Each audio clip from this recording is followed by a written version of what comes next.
آقایان سلام، به دومین بخش از پادکست تغییرات جدید قانون چک در آذر 1399 خیلی خوش اومدید. در بخش اول چک به عنوان یکی از اسناد تجاری مهم تعریف شد و امروز قصد دارم به اختصار در مورد مهمترین تغییرات در قوانین چک صحبت کنم و اینکه بر اساس این قوانین چه نکاتی رو در صدور و دریافت چک در نظر بگیریم. تا الان رویه به این صورت بود که صادر کننده چک رو میکشید و به دریافت کننده تحویل میداد.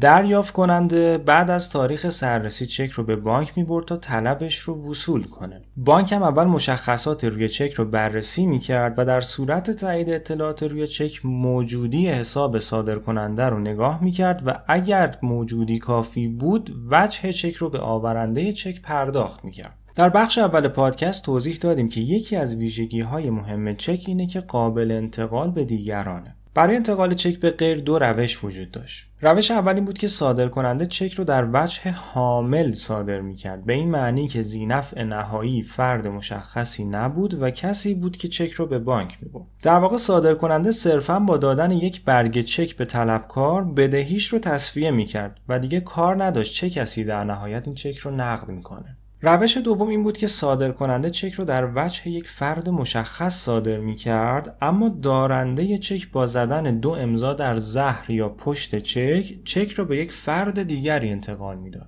خب علت این تغییرات جدید در قانون چک هم عمدتاً به همین انتقال چک برمیگرده، به این خاطر که معلوم نبود یک چک چند دست چرخیده و چند تا معامله باش انجام شده. در قوانین جدید اطلاعات همه چک ها باید به طور کامل و قاعدمند در یک سامانه بانکی ثبت بشه. بنابراین قراره که یک سامانه متمرکز آنلاین ایجاد بشه که صادر کننده چک باید همه اطلاعات روی چک از جمله مبلغ، تاریخ، دلیل صدور و اطلاعات دریافت کننده رو در این سامانه ثبت کنه و بعد از اون موقع است که تازه کاغذ چک اعتبار پیدا میکنه. از طرف دیگه دریافت کننده چک هم اگر بخواد چک رو به فرد دیگری منتقل کنه باید در همین سامانه اطلاعات فرد سوم و احتمالاً دلیل انتقال چک رو ثبت کنه و فقط در این صورتی که میتونه چک رو انتقال بده. بنابراین میشه گفت که با ایجاد این سامانه راه برای فرار مالیاتی از طریق چک بسته میشه. به بیان دیگه شما اگر چک رو به واسطه یک فعالیت اقتصادی به فرد دیگری منتقل کنید این رو باید در سامانه ثبت بفرمایید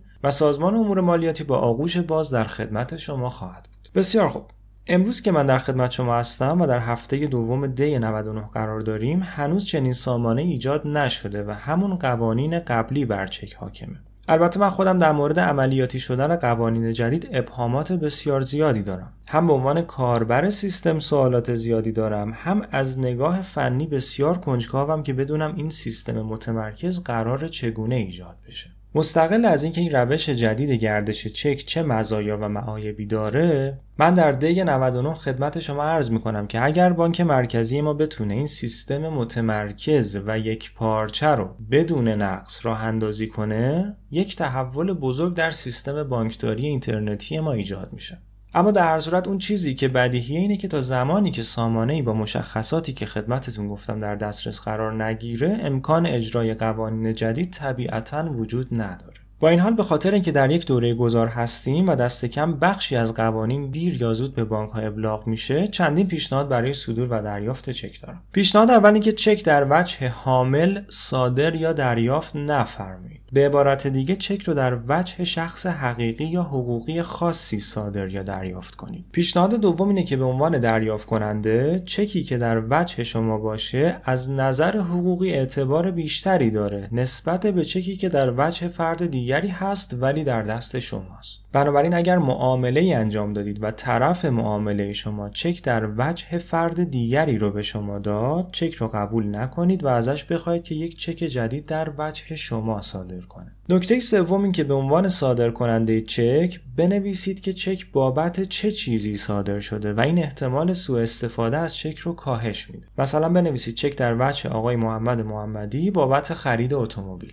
این موضوع مخصوصاً وقتی اهمیت داره که چک رو به عنوان ضمانت یک قرارداد مشخص صادر می‌کنید و حتماً روی چک درج کنید که چک برای ضمانت قرارداد فلان صادر شده است. پیشنهاد چهارم اینه که به عنوان صادرکننده همه اطلاعات چک رو خودتون پر کنید و هیچ بخشی از چک رو خالی رها نکنید که دریافت کننده امکان پر کردنش رو داشته باشه. مسئله پنجم این که اگر چکی رو از کسی دریافت کردید و به هر دلیلی از جمله تغییر قوانین لازم شد که چک رو تعویض کنید، تا وقتی که چک جدید رو از صادرکننده دریافت نکردید یا ازش رسید نگرفتید، چک قبلی رو بهش برنگردونید. به این خاطر که اگر چک قبلی رو از شما دریافت کنه، میتونه ادعا کنه که طلب شما رو پرداخت کرده. پیشنهاد ششم این که فقط چک های صیادی رو دریافت کنید و چک های قدیمی و اصطلاحاً غیر صیادی رو قبول نفرمایید. و نکته آخر این که قبل از قبول دریافت هر چکی با استفاده از شناسه صیاد 16 رقمی روی چک، استعلام صاحب چک رو از طریق صفحه اینترنتی cbi.ir بگیرید و مطمئن بشید که سوء سابقه نداشته باشه.